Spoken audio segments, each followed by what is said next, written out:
በቅርቡ ኢትዮጵያ የኒውክሌር ፕላንት ስራ ጀምራለሁ ብላ ማወጇ ይታወቃል። አንዳንዶች ከኢነርጂ ጋር ብቻ አገናኝተው አይተውታል።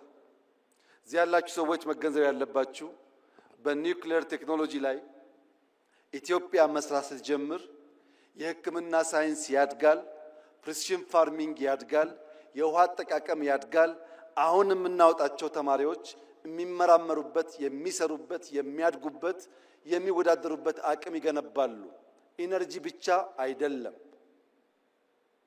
ራሽያ የዛሬ 80 ዓመት ያሳካችውን የኒውክሌር ኢነርጂ ኢትዮጵያ ዛሬ መከወን ፈልጋለሁ ስትል የሚጠራጠር ኢትዮጵያዊ እውን አለ ብሎ መውሰድ ይቻላል?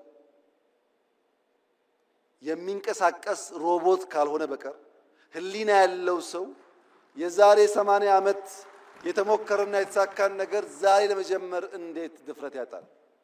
ኢትዮጵያ ትችላለች፣ ትጀምራለች፣ ትጨርሳለች። መንግስት ነገ ላይ ሆኖ ዛሬን ማወቅ አለበት። ዛሬ ላይ ሆኖ ነገን ብቻ ሳይሆን ነገ ላይ ሆኖ ዛሬን ማወቅ አለበት። ዛሬ ያለ ውስን አቅም፣ ዛሬ ያለ ስብራት፣ ዛሬ ያለ እንካ ሰላምታ የሚቀጥል ከሆነ የልጆቻችን ዕጣ ፈንታ ግልጽ ነው። ስደት ነው፣ ልመና ነው። እኔና እናንተ ያየነው መከራ ልጆቻችን እንዳያዩ ከፈለግን